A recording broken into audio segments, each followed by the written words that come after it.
I'm so grateful to be able to do the Tao of the day every day. It's just a gift. Like I've been thinking about doing more talks on wisdom. I do the on recovery on Tuesdays, and then I usually connect with Paul on Sundays, and Saturdays I take the day off. But I may be doing a talk a little later today, more in line with the recovery stuff that I do. But right now, it's time for Tao of the Day. And the Tao translates to the canon of reason. If you're new to this, the Tao is a ancient text written about 600 BC and has 81 chapters or verses or what have you, and each of them help us understand how we can live a more reasonable and more calm life. This was a huge part of my understanding of throughout my journey of recovering too. The Tao was a place for me to put my attention. It was a place for me to grow into. It was a place for me to learn. And I've been wanting to share the Tao, and I've been sharing the Tao ever since. I have a pocket-sized version that I carry with me many times. I usually keep it in my car, and when people are in my car, and if they're going through something, I say, hey, you know what? Just pick a number between 1 and 81, and then they pick a number, and then we read it, and we explore what it means. And that's what I want to do with you. And every day, Monday through Friday, every weekday, I come on here, usually in the mornings. I got a doctor's appointment today at 9, so I'm not doing it later. I'm doing it a little early. So, usually early episodes don't have as many guests, but if you're listening and you want to pick a number between 1 and 81, please join me. I will definitely be picking a number in a moment if nobody wants to join me this morning. I'm going to see who's on and then just see. Um, Oh, yeah, a couple people came on, and my buddy Andy stopped in for a moment. Maybe she's still here. If you are, I would love for you to join me. Um, yeah, but if you're on and you want to pick a number between 1 and 81, please join me. I'm gonna go ahead and pick a number 39. In harmony with the Tao, the sky is clear and spacious. The earth is solid and full. All creatures flourish together, content with the way they are, endlessly repeating themselves, endlessly renewed. When man interferes with the Tao, the sky becomes filthy, the earth becomes depleted, the equilibrium crumbles, creatures become extinct. The master views the parts with compassion because he understands the whole. His constant practice is humility. Yes, his constant practice is humility. He doesn't glitter like a jewel, but lets himself be shaped by the Tao as rugged and common as stone. I remember reading this years and years ago, and this concept that he ends with this: he doesn't glitter like a jewel, but lets himself be shaped by the Tao as rugged and common as stone. And I was thinking this morning when I woke up, I was thinking about this idea of allowing circumstances to complete you. I had a conversation with someone a while ago where we talked about the Tao, and at the verse ended with, and the master allows circumstances to complete him. And the person I was talking to says, well, I would say that you're complete anyway. And I was like, well, yeah, I mean, we don't require anything to be, but it is the experience of living that completes us. If you build a boat, depending on where you put that boat, it is going to grow and be completed. If you put it in the middle of a desert, it becomes more of a sculpture, more of a symbol, more of a and it could be complete there. It doesn't have to ever touch water.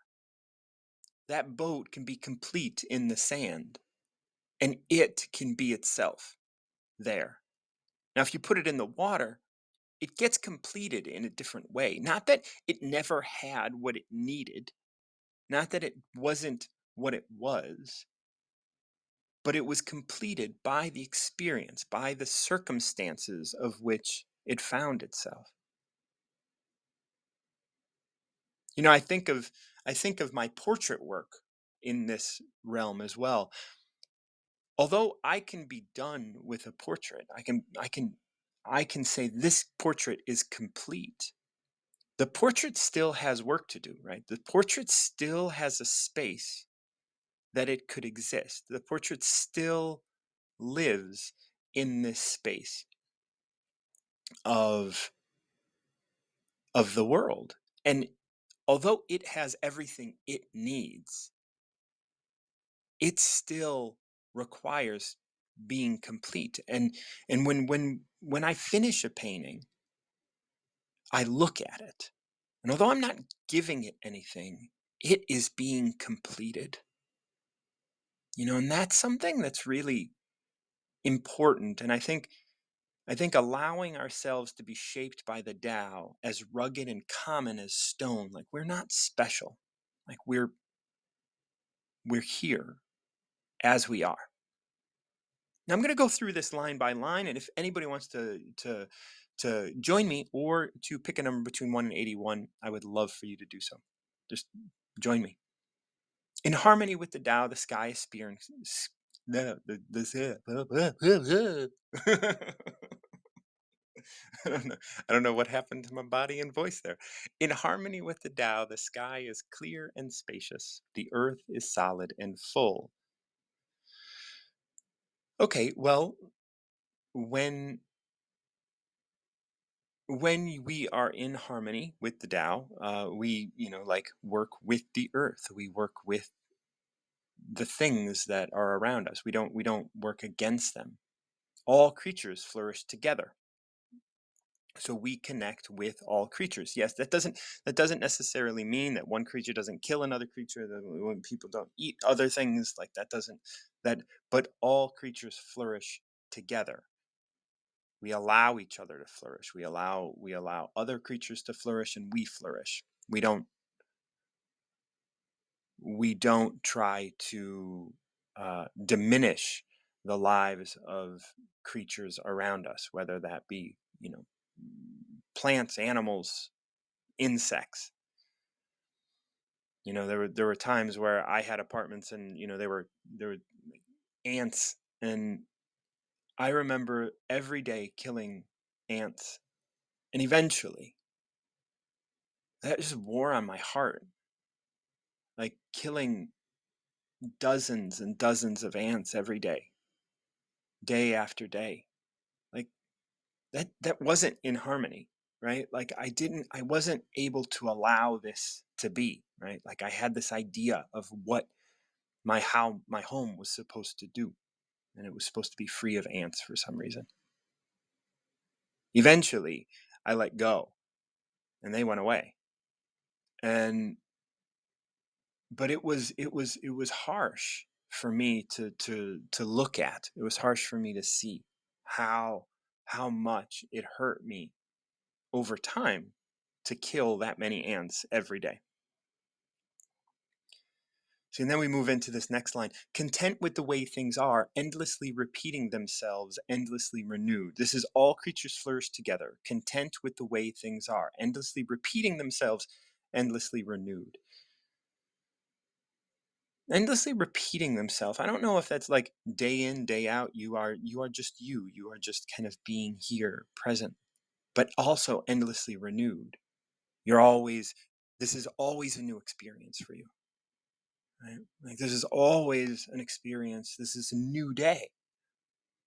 We're waking up and it's a new day. It's not it's not the same day. It's a new day. And even though we're repeating ourselves, like we're repeating things, those things that we're repeating are in line with the Tao. And so the sky is clear and spacious, the earth is solid and full, and all creatures flourish together. Like that's beautiful.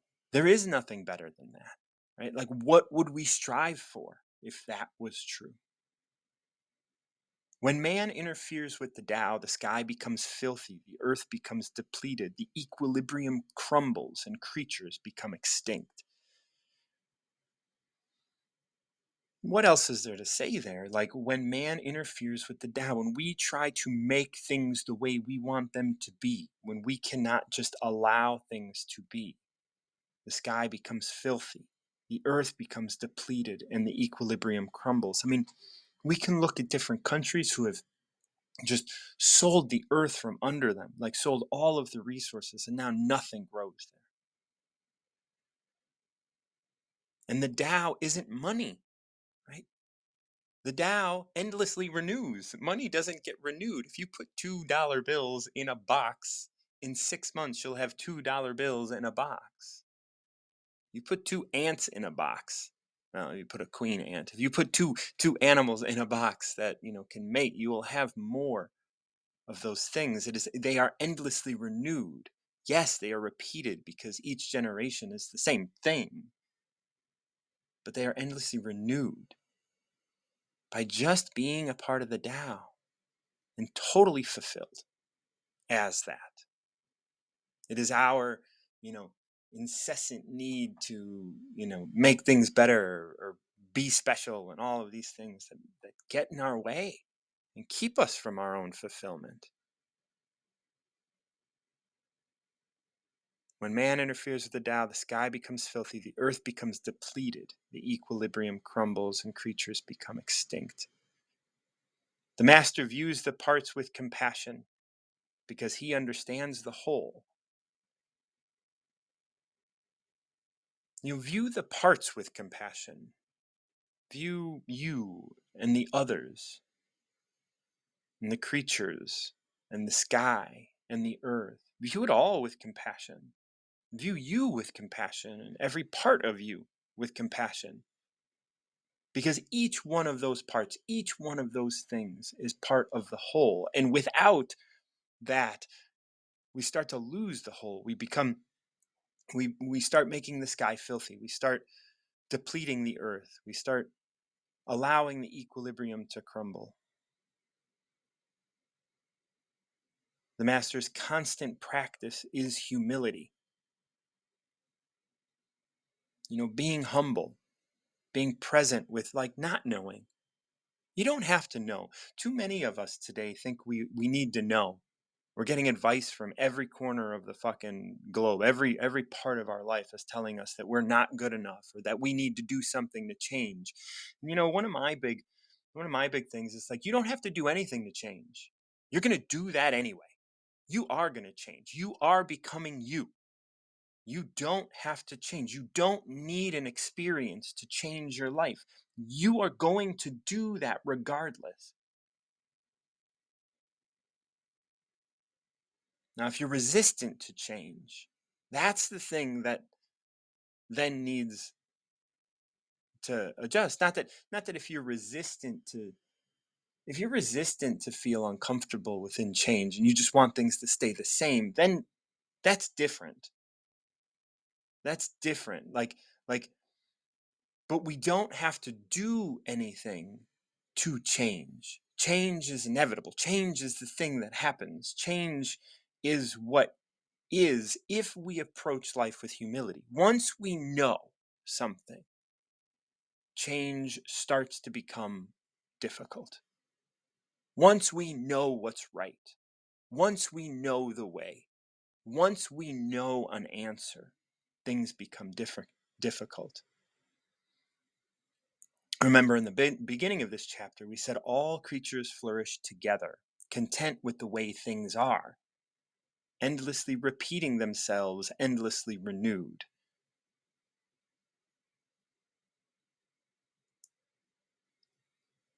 In harmony with the Tao, the sky is clear and spacious, the earth is solid and full, all creatures flourish together, content with the way things are. Right, content with the way things are, not content with the right answer, not content with not allowing things to be the way they are. I recently read Eckhart Tolle's The Power of Now. Content with the way things are. That is the key.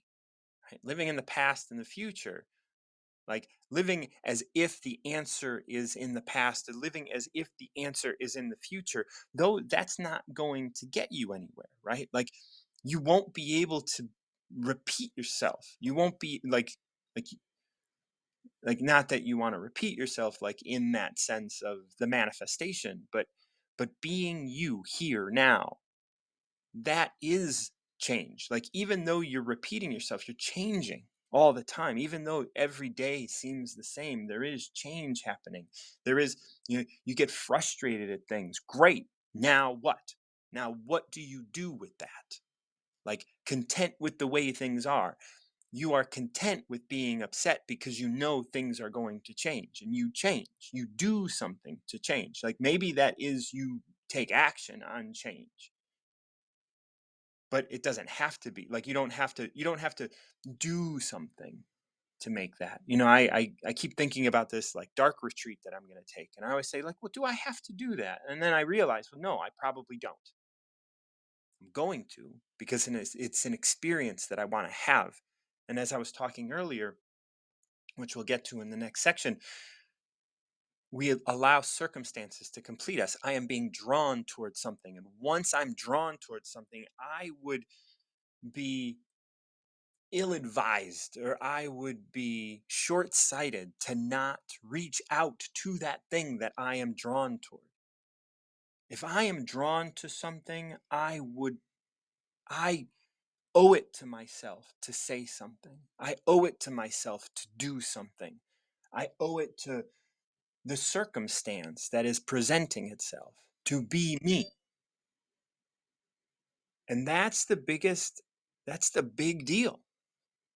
Right? It's such a big deal to be here, be present, and allow things to be as they are, with me in a constant practice of humility.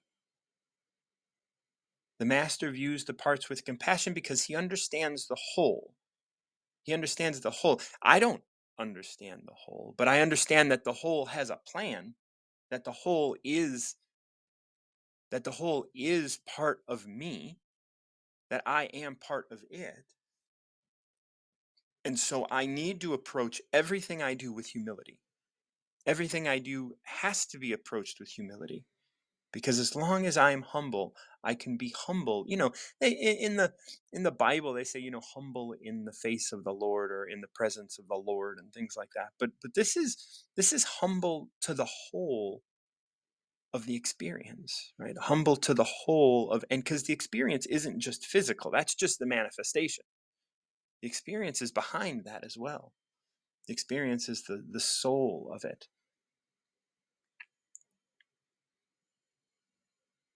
He doesn't glitter like a jewel, but he lets himself be shaped by the Tao, rugged and common as stone. And that's the thing, like, when we want to be a jewel, we're missing the point. When we want to be special, we're missing the point. We are not special. We are here, now, common. Means we're going to be sad, and we're going to be angry, we're going to get frustrated, and we're going to be alone, and we're going to be together. But in that, maybe we will be alone.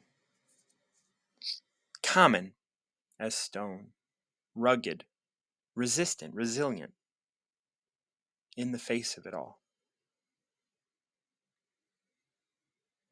Even, when man interferes with the Tao, it says, the sky becomes filthy, the earth becomes depleted, the equilibrium crumbles, and creatures become extinct. The master views the parts with compassion. He views all of that with compassion because he understands the whole. His constant practice is humility. He sees those things, and he is humble in the face of a filthy sky, of a depleted earth, and of a crumbled equilibrium. But he lets himself be shaped by the Tao. Like, what can we do with the filthy sky? What can we do with a depleted earth? What can we do with a crumbled equilibrium on the planet? Well, we can remind ourselves that it's part of the whole. and we can view those parts with compassion. The whole is bigger than that, and we're a part of that.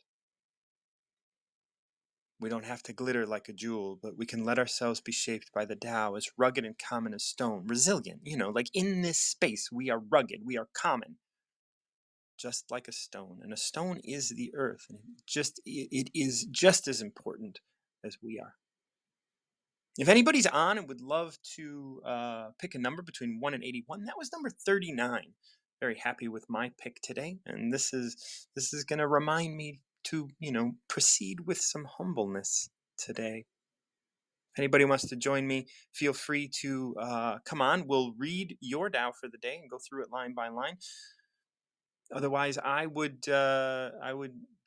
cut this one short, and we'll end here if nobody wants to join me. Thank you so much. The Tao is a beautiful text that I encourage everybody to check out. I want to thank everybody for listening. And if you have a number between 1 and 81 before I check out, like that you would like to share, I would love to have you on. Just pick a number between 1 and 81. We'll go through your Tao for the day. Otherwise, I will sign out. Thank you so much for your attention. You can check this out. I have all of the replays on the Tao of the Day podcast on Anchor and Spotify. You can also find all of my wisdom chats on my website, martinjohn.com. I see a limited number of clients, one-on-one clients every month. So if you're interested in chatting with me about how you can further recover yourself, contact me through martinjohn.com or contact me through here, or, well, you can't really contact me through here, but you can find links to all of the things I do on social media and all of that kind of stuff in my profile. And yeah, once again, I host the Recover Yourself podcast, and you can find all of my Tao of the Day on the Tao of the Day podcast on Spotify. Well, I'm Martin John, the Recovery Mentor, and you're listening to a production, Recover Yourself production. And until next time, keep recovering yourself.